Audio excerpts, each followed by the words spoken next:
The Vikings. Kirk Cousins is on the phone. Kirk, it's so great to have you on the show. We truly appreciate you calling. I'm going to start the questions with something that maybe is a little bit silly, but after last week's game, what a spine tingler, what a fun game to watch. I'm not sure how much fun it was to play, but so much fun to watch. The head coach's office was right behind where your locker was, and as I walked by you, you looked like you had just played in an overtime football game. How worn out were you after that game, mentally and physically? Yes, you observed correctly. It was a draining game. It took a lot out of me, but just about all of them do. So many of these games are coming down to the final drive. That's just the way this league is. So that was a tough one for a lot of reasons, but a huge win for us to be able to get one on the road like that and find a way, even against all odds. And now we got to keep stacking them. You know, one of the cool things I heard this week, Kirk, is that as the world was erupting about the Justin Jefferson catch and is it the greatest catch in NFL history and this and that, I heard that you were pissed about your throw, that it wasn't just results-oriented, right? Like, hey, that was a spectacular play. It was that you looked back and said, I shouldn't have made it so difficult on Justin. Is that accurate? In the moment, I thought it was a decent ball. You know, I thought I put it up there for him, gave it some air. I mean, we knew it was going to be a jump ball of sorts. And he came down with it, and I was like, all right, great catch. You know, I've seen him do that before. And then watching the highlight, I realized not only was it an unbelievable catch, but the ball really was thrown, you know, I was leading him, essentially. That's the way I would normally throw that route, was to kind of lead him, get him to run under it. But in this case, because it was a jump ball, you'd love to leave it short and make him have to basically stop and come back to the ball or stop and go straight up. And so when I saw on the bus, when I saw the video of him having to reach back for it, my first thought was, not a great throw. You know, let's put the ball a little bit shorter and let him jump up to go get it, sort of like on a Hail Mary, how you would throw it. You don't really lead a guy in a Hail Mary. You let him get underneath it and go up. So, you know, it's just one of those things where you're always looking at, man, that wasn't clean enough, that wasn't sharp enough, and that voice of the inner critic sometimes can be pretty loud. So on one hand, it helps you improve and always get better. But on the other hand, sometimes you just got to enjoy an overtime win on the road against Buffalo. Kirk, so that game had a ton of ups and downs and back and forth. That's what made that game so great. It's probably an instant NFL classic. But what was your reaction? You guys get stopped 4th and 1 at the half-inch line. You walk off the field. Diggsy's standing there on the field. And then as you guys set the defense up, you guys recover the ball in the end zone. What is your immediate reaction to that? Was there a little bit of like, there's no way this is happening? Yeah, certainly that thought goes through your mind. I'd forgotten about the fact that when you are denied on the 1-inch line, they have to get the ball out of there. And if they get a safety, they're kicking it back to you with some amount of time left. So I really walked off the field just assuming game's over. But then when I realized, well, you know, worst case scenario, they're going to have to get this thing out of here, which is not that easy to do. And I wouldn't have thought the fumble and the touchdown was going to be an option, but certainly it's not as easy as you might think, or I might have thought, to just kneel it out. So, you know, obviously a crazy turn of events, and it just made me go back to really many of the last several games and how it's been down to the wire, and there's been a play in the last few minutes to kind of give us a chance to win, and it just felt like more of the same from that standpoint.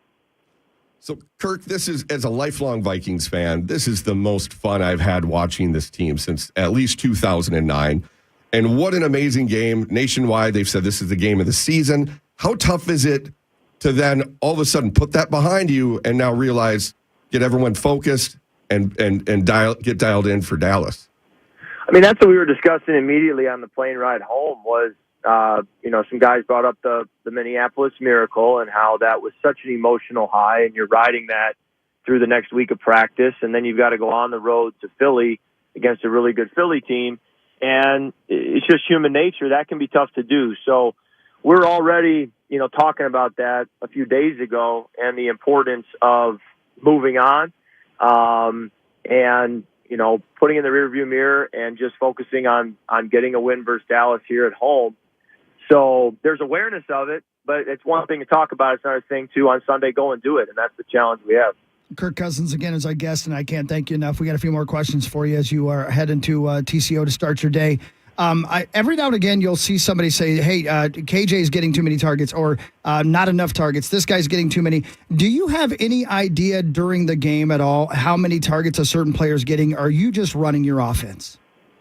I'm running the offense. I know, Kevin and the coaching staff, that's really their job. It's funny because the ball's in my hand and I'm the one making the decision and throwing the football. But based on where, players are lining up in the formation, where the reads are instructed to take me based on the coverages we're expecting to get, coaches really are the ones who can have a lot of say in where the football is going to go, or certainly over the course of a game or a stretch of games or a season, the likelihood that someone's going to get the football. So in any one game or any one stretch of a game, certainly the ball can go any number of ways that no one was expecting it. But over a larger sample size, coaches can really do a pretty strategic job of making sure who's involved, and the odds tend to fall in favor of certain people over time. So in the case of Justin in the last game, I think that was a combination of both. It was certainly, trying to get him the football in the game plan,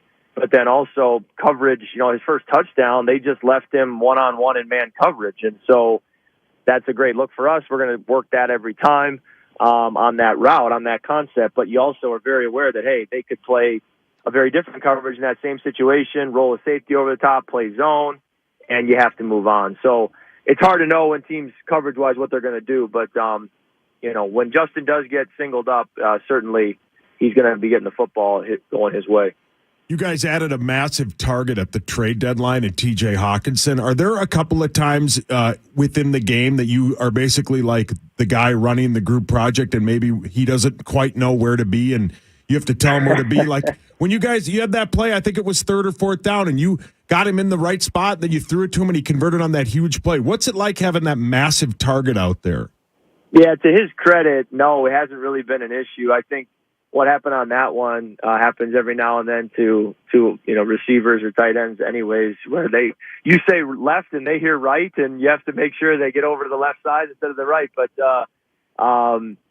he's done a phenomenal job picking up the system. I think that's really been as impressive as anything I've observed from him, is just how quickly and professionally he's gone about, learning the system and executing it and helping our team. He's a very friendly target. I don't know if it's his height, if it's just his style, the way he runs, his hands. He's a friendly target, which is a quarterback's, best friend. And we got to keep finding ways to get him involved as well. And it's great to have Justin and TJ and Adam and KJ and Dalvin and Alex Madison. You do feel like you have a great group to work with and a lot of depth, which as the season goes on, that depth could prove very valuable. Kirk, if I had abs, my shirt would be off 24 hours a day. What took you so long? And then also, what's the reaction for you when the world reacts surprised that you have abs, right? Everybody was like, Kirk's got abs? How does that make you feel when they're surprised that you're the kind of guy that could have abs? Yeah, I'd probably say I'm more the guy who just doesn't have fat. And so I guess underneath there's abs. But, yeah, I've always been really skinny. I mean, I've often said I might be the skinniest quarterback in the NFL, just pound for pound, because, there are very few guys who would be 6'3" and weigh as light as I weigh at the quarterback position. So for me, I've always kind of had to make sure my weight is up, make sure I'm lifting, make sure I'm eating and that kind of a thing. I guess I got a fast metabolism. I don't know, but I'm not a broad-shouldered guy. I'm not a big hipped guy. So I have tried to put on the muscle as best I can, but at the same time, yeah, I don't walk around with my shirt off a whole lot anymore. And so I guess, yeah, it was probably something people didn't see or realize very often. But it's been funny with the whole change and everything on the flights home. I've had fun with it. I think more than anything, it's just been fun to do something that brings our team together. And, if we can keep winning some away games, we may have to keep it rolling. Kirk, quick question about that. We can see, obviously, the fun you're having with the Kirko chains. As somebody who sits all the way at the back of the plane and just sees you in passing, you seem to be having more fun. Now, winning changes a lot of things. I get that. But is it more than just the winning? Why are you having more fun right now? No, yeah, I think it's winning. It's pretty simple. I mean, I would come home from, games in the past couple of years and say to my wife, to my family, I'd say, look, I've never played better. I'm playing the best I've played in my career. I never dreamed of playing this well in Washington, and I'm really improving, but we lost. And so I don't care. Nobody cares. Like, if anything, the narrative outside was, Kirk's got to get it figured out. And I'm thinking, well, I think I'm starting to figure it out pretty good. We're just not winning. So the fact that this year we've found those inches and won, it's been a thrill. And I think Kevin deserves a lot of credit. Our staff deserves a lot of credit for helping us find those inches. But it's funny because I walk off the field in Buffalo and I think, man, I don't know that I had a game like that last year where I had interceptions like that and made some mistakes that I made, and yet we won. And so nobody really cares that I made the mistake. So I guess I'm getting away with it. So there's been a little bit of that, too, over the last 7 weeks where you win 7 in a row and all the things you're doing incorrectly, nobody really wants to hear about either. So it goes both ways. Quarterbacks are always going to be tied to wins and losses, probably more unfairly than it should be. But I'm certainly riding the upswing of that right now. Well, keep it rolling. It's been super fun, as John mentioned earlier. As a fan, it's been a super dramatic, fun ride the last handful of weeks. Kirk, good luck on Sunday against the Cowboys and Thanksgiving against the Patriots, and we'll talk to you down the road. Thanks, dude. Absolutely. Thanks, guys. Great catching up with you. Thank you, man. Take care. Kirk Cousins He's of the Minnesota best. Vikings, and then his wide man, receiver, Adam Thielen, joins in about 45 minutes. Just a great dude. He's always been super nice to us. Yeah. Right. Yeah, I've always wondered about that though. And like I didn't want to take it too far with it, but I also wonder, like, when he's throwing the ball, is he throwing it to the open guy or is he throwing it to JJ? You know what I mean? Yeah. Right. Is he throwing it to the open guy or does he know he's throwing it to TJ?